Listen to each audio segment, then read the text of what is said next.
Well, hey, everybody. Come on in, take a seat. Welcome to the Cluster Puck Podcast, part of the MHRT Network here at Center Ice. I am Nick.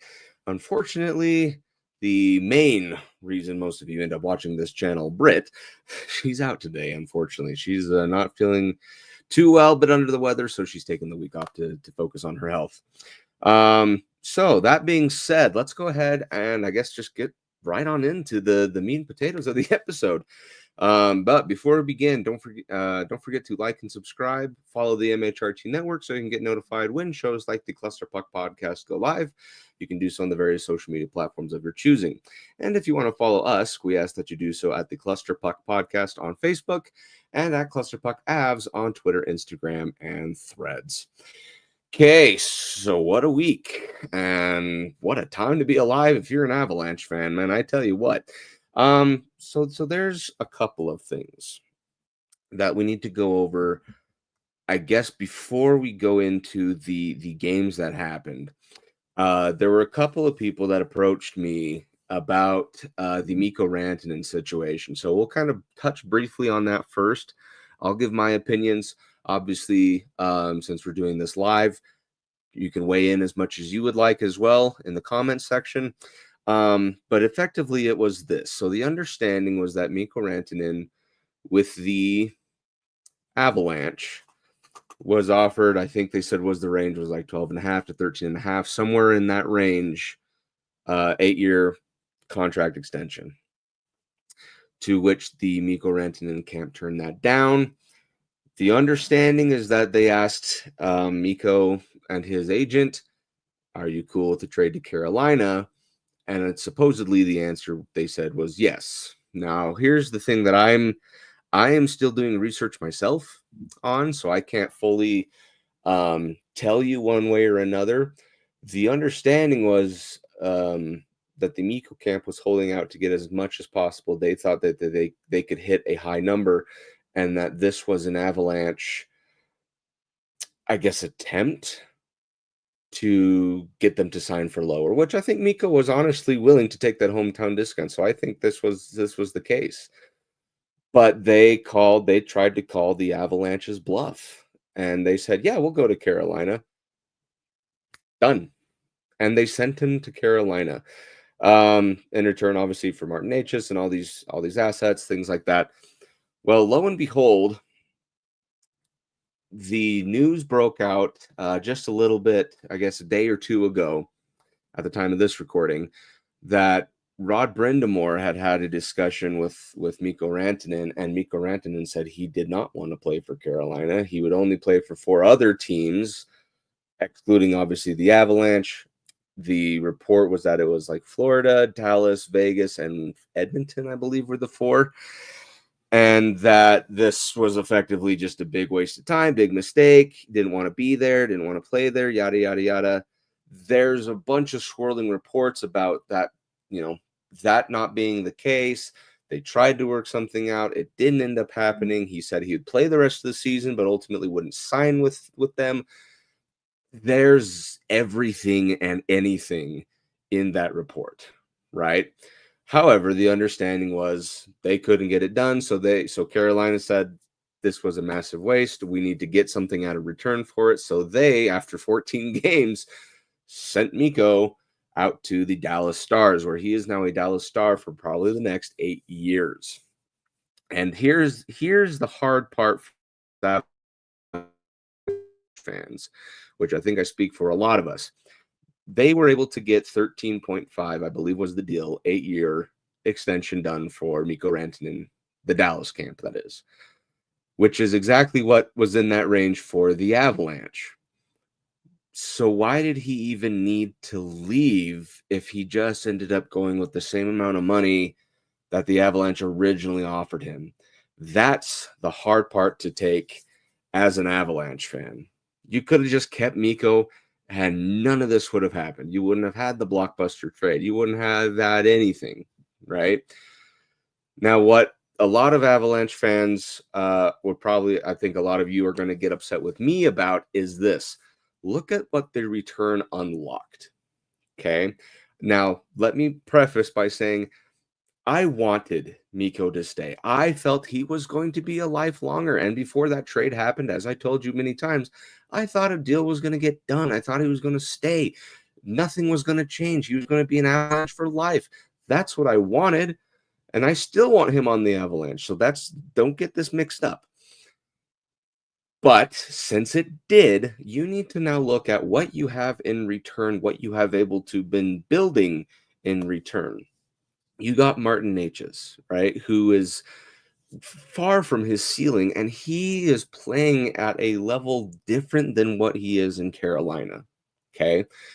He's starting to show more of his skill and his stick handling and his ability to just shoot the freaking puck into the net, get someone to rebound it, something that the Avalanche don't typically do. You're able to get that. You're able to get zone entries that he just miraculously can do. So great skilled player. So someone who can become the next Mikko Rantanen, right? Then you go out and make additional trades, which we'll talk about in a second. But I don't think that those trades could be possible, or at least one of them, unless Mikko Rantanen doesn't leave. I said it. Okay.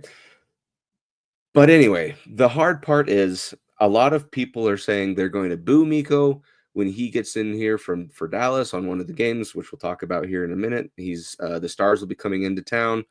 A lot of Avalanche fans say they're not happy with him, and it's understandable. Okay, I get that this all could have been avoided, and he just kind of played, his camp, I guess, played coy, and it ended up biting them.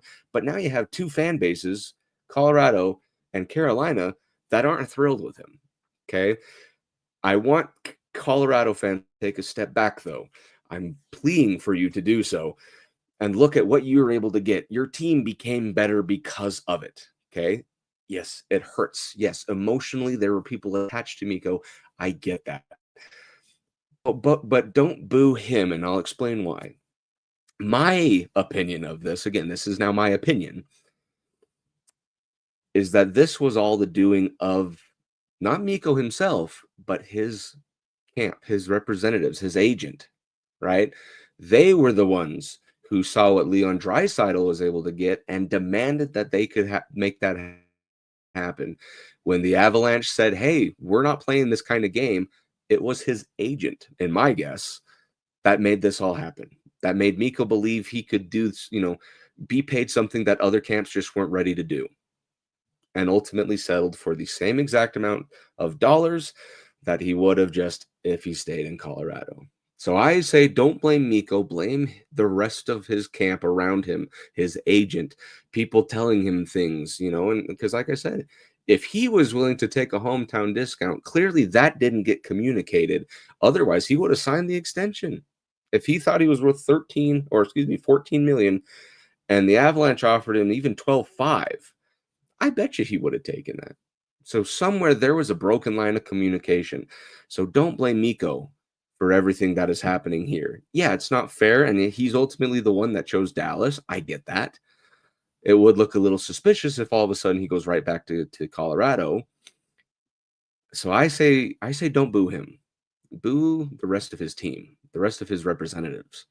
They're the ones that ultimately got two fan bases to be mad at the player. So that's who I'm not happy with. I miss Mikko. I want him back on the team. It's unfortunate that he looks good in Dallas green. He could make anything look good. Let's be real. But it's unfortunate. Okay. So those are my thoughts on the Mikko Rantanen deal. Again, a couple of people asked me about that. What I actually think it means. Again, I'm trying to be kind of the more level-headed about this. It sucks, but now you have to look at it logistically. I think the Avalanche came out on top. Part of this whole, reorganization of the roster type thing, I think ultimately they ended up coming out pretty big winners on this. So that being said, let's kind of dive into the next topic, which is in fact the trade deadline.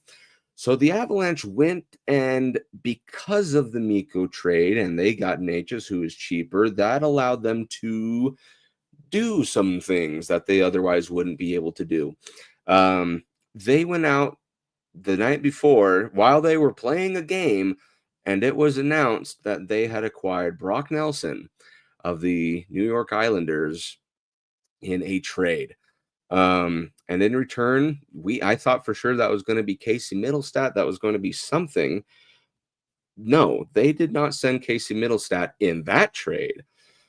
Instead, they just sent, I think it was a couple of picks and a couple of depth players. I believe Shillington was part of that deal. Not ultimately a lot. In fact, let me see if I can just pull that up while I'm speaking to you guys. But Brock Nelson is now a Colorado Avalanche, which is amazing, right? Let's see, Brock Nelson trade details.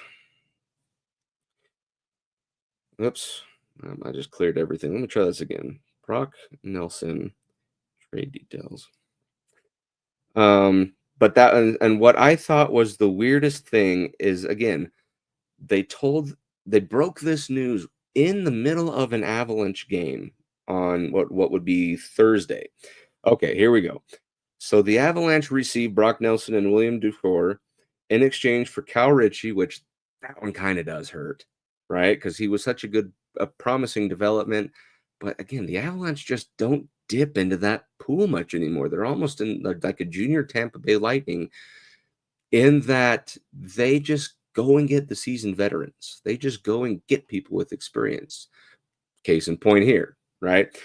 A 2026 or 2027 first round pick, a conditional 2028 third round pick, and then Oliver Shillington. So there's the official trade deal for Brock Nelson.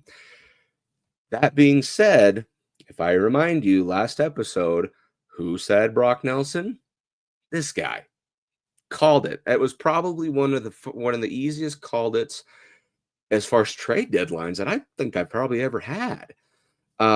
It made sense, right? He's playing extremely well this year. Obviously, we know this is for a rental piece. Maybe a deal gets done. You know, cap's going up, new deals are getting signed. You never know, right? So we could have him right back for a few more years. Be awesome, right? And he's already made a pretty big impact his first game, which we'll talk about in just a second. But they go and get Brock Nelson. Awesome pickup, right? That immediately solidifies your 2C. And boy, howdy, does that second line look ever just scary at this point with Nelson, Nichushkin, and then your mix, your choice of Lehkonen or Drouin. That's a great second line. To me, that's an awesome second line. So we'll get to that in just a second as far as their play is concerned, but that's one of the trade pieces. Now, that being said, you'll notice I didn't say Casey Middlestat. He was part of another trade instead. Again, this was one that we kind of knew the writing was on the wall. And, you know, as soon as Brock Nelson was traded, it was only a matter of time that Casey Middlestat was going to be on the chopping block. And sure enough, kind of right down at those last minute, Charlie Coyle of the Boston Bruins gets traded to the Avalanche in exchange. So I believe the full trade details are as follows. Charlie Coyle and a 2026 fifth round pick go to the Avalanche in exchange for Casey Middlestat, a conditional 2025 second round pick, and Will Zellers, who go to Boston. Again, a fine trade.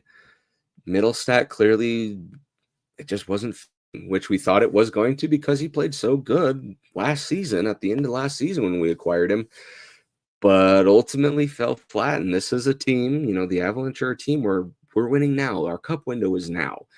And if you're not helping the team, sorry, you know, it's time to move on. And we moved on from a lot of people. And so yeah, as much as I was really cheering for the guy to maybe pick it up, and he wasn't hurting the team, but the problem is there just wasn't the right fit, and those things happen. So it's unfortunate, but he went off to Boston, where we wish him the best of luck. But in return, you get Charlie Coyle. Now, Charlie Coyle, this one is interesting. Whereas Charlie Coyle, he is able to produce the points needed, though he hasn't had as many goals, but he plays gritty. He plays like gritty plus finesse. I don't know how exactly to describe it, but it was a very welcome addition, in my opinion. He was kind of one that was kind of late on the radar. I didn't really have him on there, but again, there's the Avalanche again, making moves that nobody else would. Now, that being said, Boston seemed all too easy to oblige in these types of deals, considering they, I swear, were having like a going out of business sale in Boston with Brad Marchand leaving and just all these other pieces. They just decided, we're trading them out. We're done. I think they're kind of waving the white flag, and hopefully they get some signees over the offseason. They won't make the playoffs this year, and then, next year they'll try. But they just seem more than happy to oblige for Coyle, and I think Coyle is going to fit the system just fine. I'm hoping so, at least. Because his play style is very different than what we're used to seeing. Like I said, I don't want to say bull in a china shop, but it's like he's a polite bull in a china shop, I guess is a way to put it.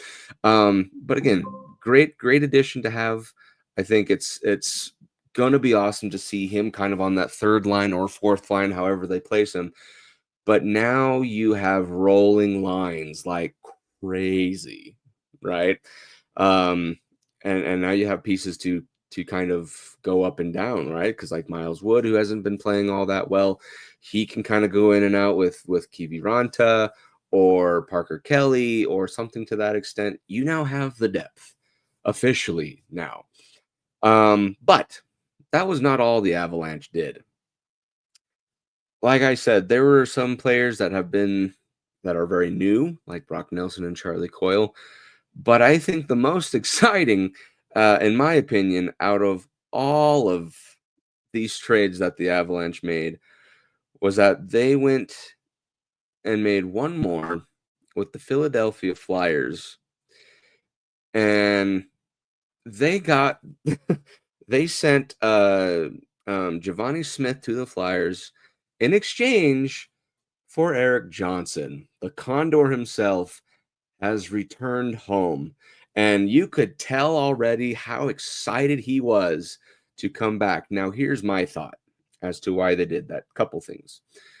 One is that the departure of Mikko left a lot of open wounds, right? It left a lot of people saying, man, we're just not the same. We're just not the same. So they went and brought back an old familiar face in Erik Johnson. It didn't cost much. And you haven't, and again, your depth has returned defensively because we know what Erik Johnson brings. He's not the same as he once was. I understand that. But this was a locker room move, in my opinion, to go and get Erik Johnson, bring him back, bring back a familiar face where it doesn't cost you as much. I think that was probably a warm addition, a warm welcome, I should say, to the likes of Nathan McKinnon, Cale Makar, all those guys that spent so much time with him. Now they have a familiar face back, right? And he was there to congratulate Nate on hitting his 1,000th point, all types of things, right? So that one was probably my favorite moment out of all that, where I got the announcement that Erik Johnson has gone back to Colorado, and it just fits. Erik Johnson is Colorado, right? Like he's destined for an office job here. He loves it in Denver, and Denver loves him, right? So it's exciting to see. I'm excited that he's back. Again, I'm not expecting him to put up any big numbers, if any numbers at all, for the remainder of the season. But he's here, and there's just something not humbling, but just comforting about him being back. So that by far to me is the most exciting trade, because the man who we thought was going to, win the Stanley Cup, ride off into the sunset and join the Avalanche for a front office job, ends up playing for a couple more years until ultimately landing back here with the Avalanche, where he will maybe finish out his season, maybe have one more. I don't know. He's an enigma in that type of sense, but he's back nonetheless, even if it is for a few short weeks. And we couldn't be happier to have him. So welcome back, EJ, the Condor, as they call him. Okay, so those are the moves that Colorado made. Again, there's a couple other signings here and there, big moves throughout the league, which, again, if you have your opinions on, feel free to shoot them. And some teams that just stood pat, right? That's kind of what happens. But again, that all happens right at the last hour where all these trades just seem to happen. And I tell you what, I couldn't even pay attention at lunch while I was at work because I just was refreshing and checking every source that I had and got as much information as I could because that is a stressful time, that trade deadline. And the next stressful time besides the Stanley Cup playoffs is then your free agency. So we'll have to see how that goes. But nonetheless, we have some games to cover. So let's go ahead and pull up the results here. So the Avalanche won all 6 of their home games, by the way. That 6-game homestand won every last one of them. But let's cover where we started here. I believe that was with the Sharks. So this one was the return of Alexander Georgiev, and the Avalanche football score this one with a score of 3-7. Yeah, they drop a 7 spot on the guy, and it's unfortunate too, but that's why you made the trade, right? Avalanche drop 3-7. The big factor here, I think, was, I mean, kind of everyone scored, first of all. Makar had a couple. Kiviranta opened it up with a shorthanded goal. And boy, let me tell you, Kiviranta just lately been awesome. Been awesome. I cannot tell you enough how valuable he has just kind of made himself over the season. It's been amazing. That's it, you know, his 12th goal, shorthanded nonetheless. He's been priceless, I guess I should say, as an asset. Drouin had a goal on the power play. Natchez followed that up with a right off the face-off goal on a power play. McKinnon chipped in a couple as well. Go figure. But again, this is one where you kind of knew the outcome before it was ever going to finish, you know. And just everyone decided to join in on points, right? Manson even had an assist. Taves with an assist there. I mean, this is one, like I said, get your business done, get your chemistry back, whatever it is that needs to happen, make it happen, be done with it. And easily enough, this game was kind of done by the end of the first period after it was 3-1. I didn't see the Sharks coming back. Easy enough. And you move on. So that being said, they then go and play the Toronto Maple Leafs. They also drop a 7 spot on the Maple Leafs, 7-4 being the final score. This one was a little harder to get to, though. So the big factor, obviously, Val Nichushkin gets a hat trick. You knew that was coming at some point. Awesome that it was against Toronto. But here's the thing. That first period, this game, the integrity, the defensive integrity was thrown out the window. Okay. It was 3-2 Toronto by the end of that first frame. And I said, we got ourselves a barn burner here. This game will not have a defensive yield in any stretch of the imagination. And I was right. The 2 goals that first frame belonged to Val Nichushkin, one of which was almost going to be Lindgren's. And yet here we stand. Nichushkin got the piece, just the piece of it, but it belongs to him. But Lindgren also been a great asset so far. Poor guy just feels like he's like walking death. Injury or the potential for injury just follows him everywhere. But he's got that grit. He's got fight. He's got, tenacity. It's awesome. But like I said, this was the first game now where all of your trade pieces are officially in. Okay. So Brock Nelson is there. Charlie Coyle is there. And I believe they both get on the score sheet. Yes. Brock Nelson gets the primary assist on Nichushkin's second goal in that frame. Beautiful pass. And Nichushkin just pots it. Awesome day for him. Charlie Coyle gets one of the assists, a great assist on one of the Jonathan Drouin goals. Easily, I can see this group now, how they tick, working together flawlessly, especially with Coyle now on kind of that third line center. Nelson centering that second line. I feel like him and Nichushkin are going to be the dynamic duo on that line. They're both tall, they're both strong, they're both forceful. Not the fastest guys out there, but Nichushkin's great at those redirects and those gritty goals. Nelson's got this way of his skating, almost like Cale Makar, but he just kind of knows where people are, knows where to send the puck. It's pretty amazing.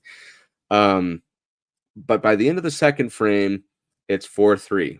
Okay, so again, each team tallying another goal. Kiviranta, again, with his 13th of the season that time, making it 4-3 late in that period. So now it all comes down to this third frame. And again, like I told you before, this one was harder to get to, but the third period was nothing but Avalanche. Toronto didn't score a single goal. Now, what was hard about this, though, is it took the first half of the period, throw that out the window. All of that scoring, those 4 goals came at 11:55 or later in that period. Drouin ties it up. McKinnon on the power play gets you up one. And then at that point, Nichushkin, who gets his hat trick on the empty netter, and then McKinnon, for good measure, with about a minute left, gets it to 7. Because again, these regulation wins matter, these points matter, goals matter. You know, they a lot of people in hockey don't realize that, you know, you have the lead in hand, you have the win in hand, just kind of skate around. To some, sure, but to others, these points, these goal differential could be a huge thing. So you got to get as many as you can in there. But ultimately, you go on to win that game 7-4. So at this point, you are rolling. You are in great shape against now the Blackhawks, which in that game, in my opinion, tough win, but you get the shutout 3-0. Player of the game, in my opinion, Scott Wedgwood. Obviously, when you get a shutout, that deserves its praise. The hard part about this, though, nothing happened until the third period.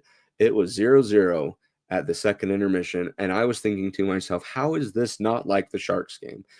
They're playing okay, right? There wasn't much as far as discrepancy of good game versus bad game from the players that I was able to see, but just nothing was happening. And kudos to I believe it was Spencer Knight who was in net.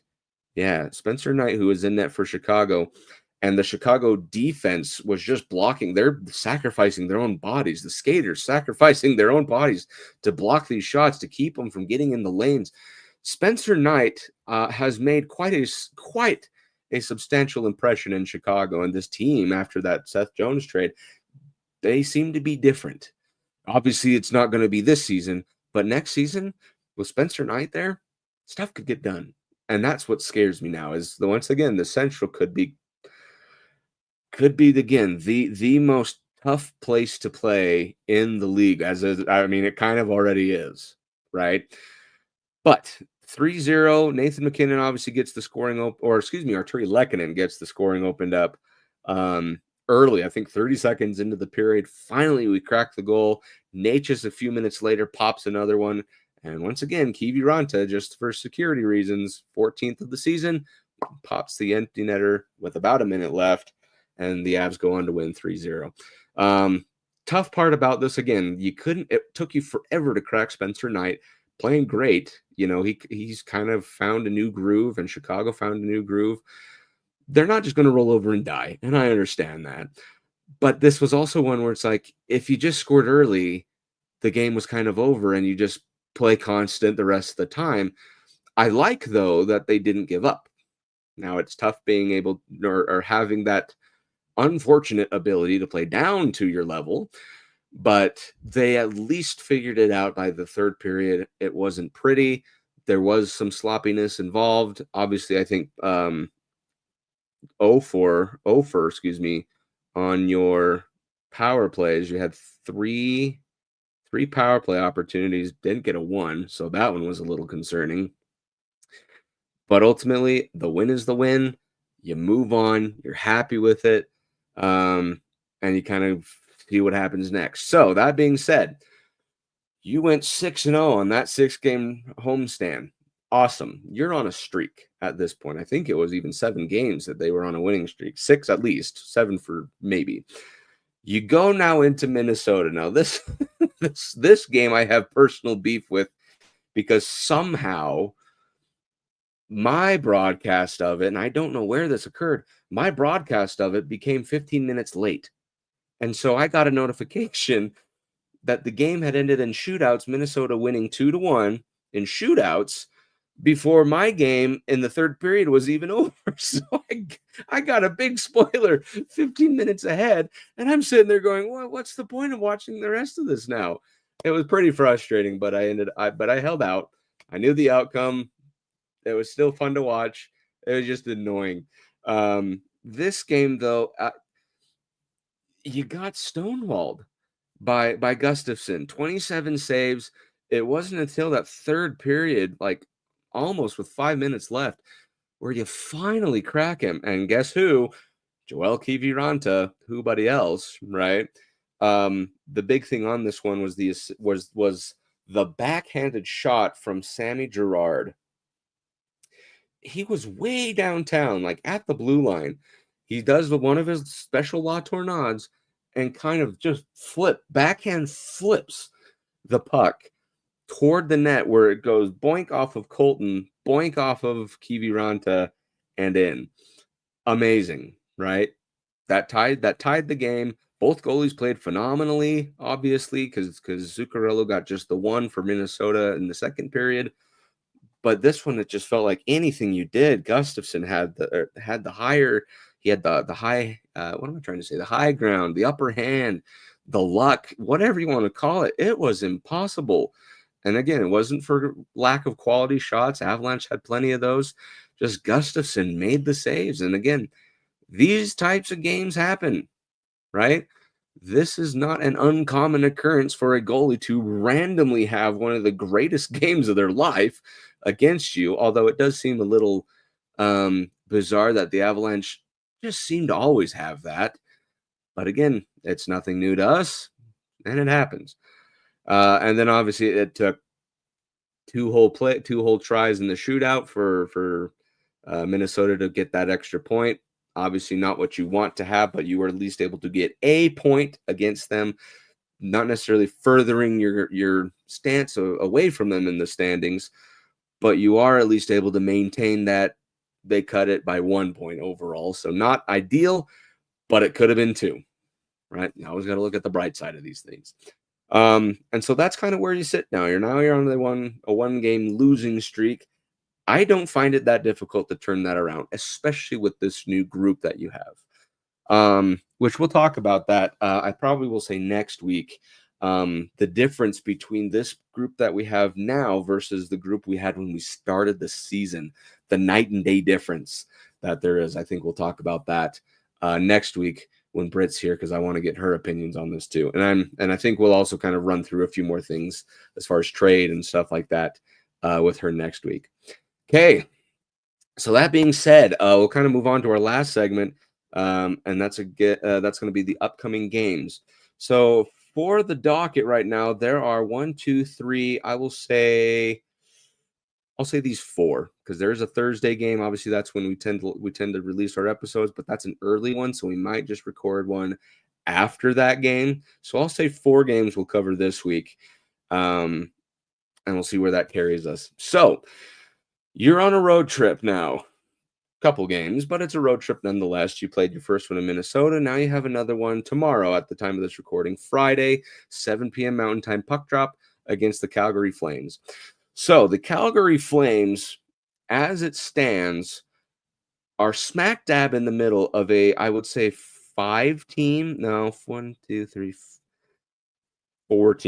Safely, I'll say 4-team madman scramble for the second wild card spot. Calgary currently has it at 71 points.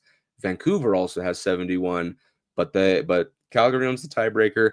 And then right on their heels, 2 points behind them, 69 points each, is St. Louis and the Utah Hockey Club. That's a 4-team scramble for one more spot, right? And Calgary needs all the work and help they can get. So these types of games where they're playing someone who on the stat sheet, maybe on the ice, are better than them, they are going to put in the effort. They're going to put in the work. It is a home game for Calgary. So this is going to be one that the Avs should not take lightly because obviously they need to get away from Minnesota in order to keep the 3rd spot in the Central Division. So there's kind of something in the pot for everyone here. Calgary needs to run away from Vancouver, St. Louis, and Utah. Colorado needs to run away from Minnesota. So there's a lot on the line here. So my key to the game is this. It's friend and foe. Okay.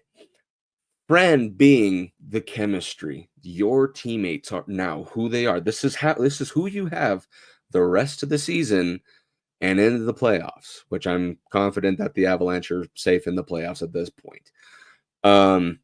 That's your friends. Those are the people you trust. These are the people you now need to find chemistry with and find it fast. They were able to do so just fine against a couple of teams. Obviously, one of the games took a hit, but the chemistry is building there, and I can see that. The foe is that if you start to lose games and start to slide, you're dropping out of places, right? Again, the Avalanche have a 10-point cushion on this second wildcard team, the Calgary Flames. But again, a 5-game losing streak, there's 10 points just like that. And with a little under 20 games to go, those would be massive losses. So your foes are the loss of points. Your foes are anyone underneath you in standings. Ultimately, everyone, sure, but especially those that are trying to catch up to you in points. Everything at this point now is a 4-point game, despite them not being in your division, despite them probably not having to do with anything with you in the playoffs, if they make it. But it's 2 points that you don't get, and it's 2 points that they do, right? So I think everything at this point on is a 4-point game. Again, regardless of if they're in the Eastern Conference, regardless of if they're in the Pacific Division, your foe is the loss of points. You cannot have that. So that's my key to the game is you understand what's at stake. You understand what needs to happen. You need to go and produce. You need to go and do. I think at this point, a Charlie Coyle goal, a Brock Nelson goal, even an EJ goal would be welcome. So we'll see how that goes. Again, that's Friday the 14th, tomorrow, for those of you watching this live, against the Calgary Flames, 7 p.m. Mountain Time puck drop. Okay, next we're going to go and look at, like I said before, is the official return of Mikko Rantanen. The Dallas Stars play the Avalanche, 1:30 p.m. Mountain Time puck drop. This is back in Denver, so they just have the one game at home. 1:30. This one's national broadcast. I'm sure that's going to be the story of the game is Mikko's great return. Again, I will not boo him personally. I miss him. I want him back. I think there's something bigger at play. So again, don't boo the player. Let it play out. We'll see what happens. But my key to the game is also very similar to what I was just saying against Calgary. The difference being, though, this one is more important. Kind of take that as you will. Is more important in that you are chasing Dallas. That is your next line of sight. You've leapfrogged Minnesota. You started to build a cushion from them. You now have Dallas in your sights. You're only 5 points behind them as we currently sit.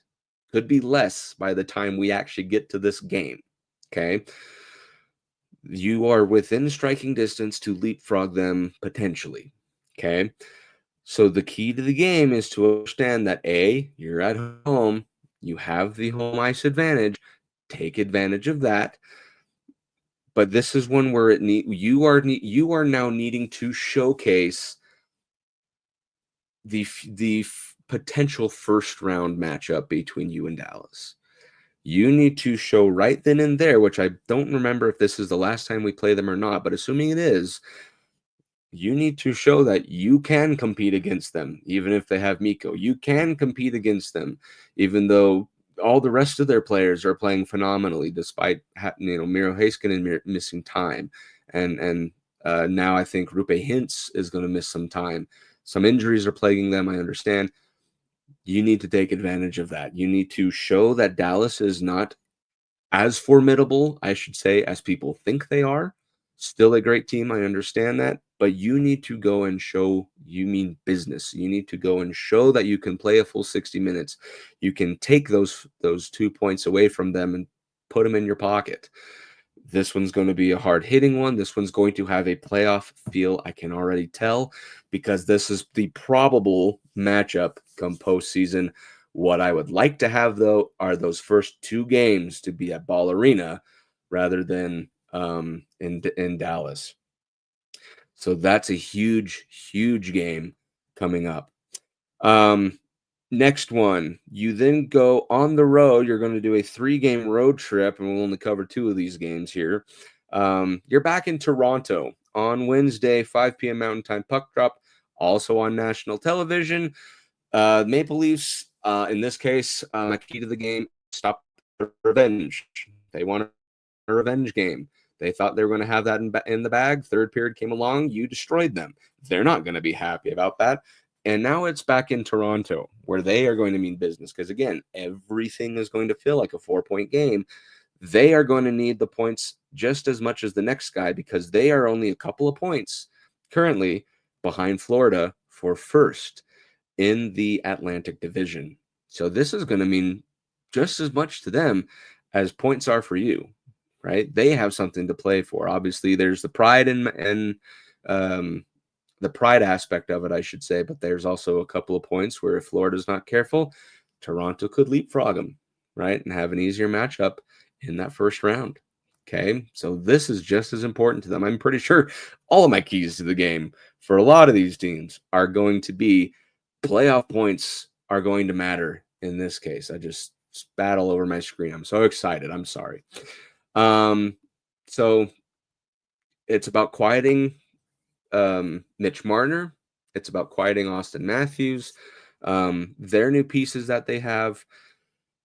You got to make sure that their goalie doesn't all of a sudden find a groove. I mean, all the standard things: play with urgency, play with intention, pass with intention. Don't just kind of go around the scrums against the boards, play washy. No, you forecheck hard, you back check hard, you win your faceoffs. All these little things are going to start mattering toward the end of the season. And this, now that trade deadline is over, this is where your tuning needs to have concluded, I guess, or needs to begin to conclude. So you're in playoff position with a lot of momentum. And games like this carries a lot of weight considering how good the Maple Leafs are, just like Dallas, and to a little lesser extent, the Calgary Flames. So that, again, that one's Wednesday, 5 p.m. Mountain Time puck drop. And that is going to be the first of a back-to-back. Okay. Second of that back-to-back, you are in Ottawa. You're playing the Senators.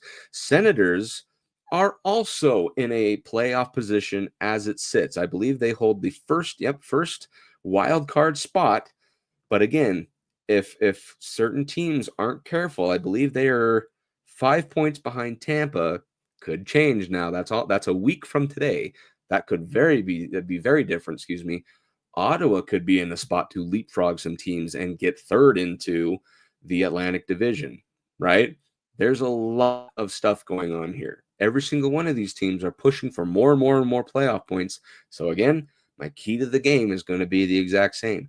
These are points you need, not Ottawa, not Toronto, you, right? The Colorado Avalanche. The more you can rack up without dropping some of these games, the better. Okay. Now, obviously, I understand locking yourself into a playoff is fine, but it's about the home ice. It's about the confidence against these good teams, right? Because hockey is beautiful in that it's probably the hardest trophy to win, both physically and like statistically, I guess you could say, because hockey, again, beautiful in that aspect where the least ranked team could go and beat the best ranked team just because. That's kind of how it is. It's not and it's not as predictable as like the NFL or the NBA. So this game in Ottawa, no different. They're pushing for playoff points. You're pushing for playoff points. You need to just go. You need to get it done. Okay, so I believe that's going to kind of take us all the way to the end of the episode. Let me make sure there's nothing else I was missing here. We'll cover those other games in the following week. No, I think we're in good shape. So, yeah, that's going to take us all the way to the end.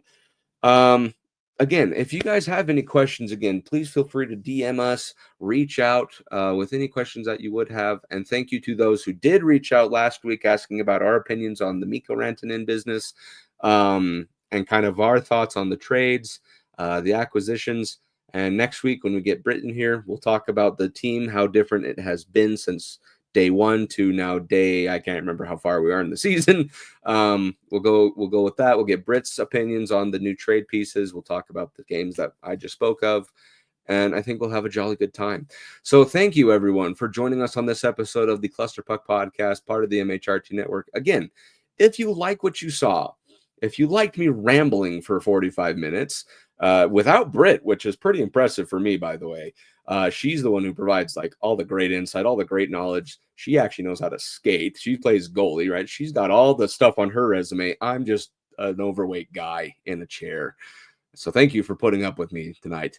But if you do have more that you want to see, we have episodes that come out every week.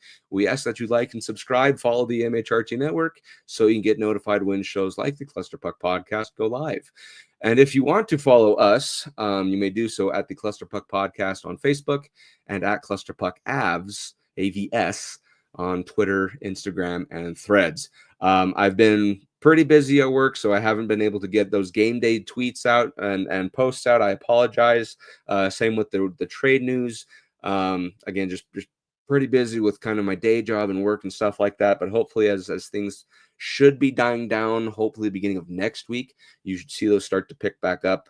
So I appreciate you guys, your understanding. I know a couple of people had reached out and said, hey, where'd they go? So promise I haven't forgotten. I just haven't had time. So I apologize for that. But that being said, we got 4 games this next week. 8 points are on the line. So let's go out. Let's go get them all. And let's talk about hopefully being 4-0 for the week next week. And as always, go Avs go.